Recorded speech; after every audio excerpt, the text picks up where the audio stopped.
কি সুন্দর! আজকের রেসিপি ম্যাঙ্গো চুষি।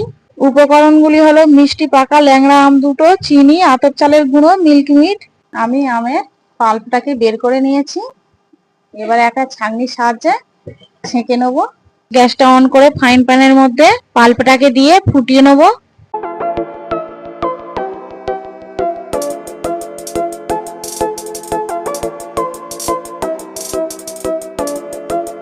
আমের পাল্পটা ঠান্ডা করে নিয়ে আতপ চালের গুঁড়ো দিয়ে মিশিয়ে নেবো। ময়াম হয়ে গিয়েছে, এবার সরু সরু করে চুষি কেটে নেবো।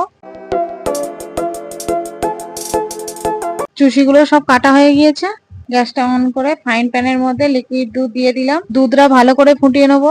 ম্যাঙ্গো চুষিগুলো সব দিয়ে দেবো।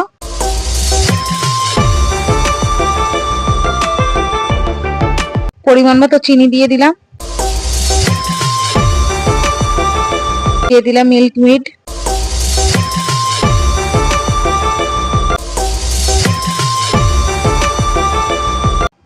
এবার আমার ছেলেকে খেতে দেবো। কি সুন্দর, অপূর্ব! লং ভিডিও দেখার জন্য সার্চ করুন টেস্টে ভরপুর ঝুমা রান্নাঘর।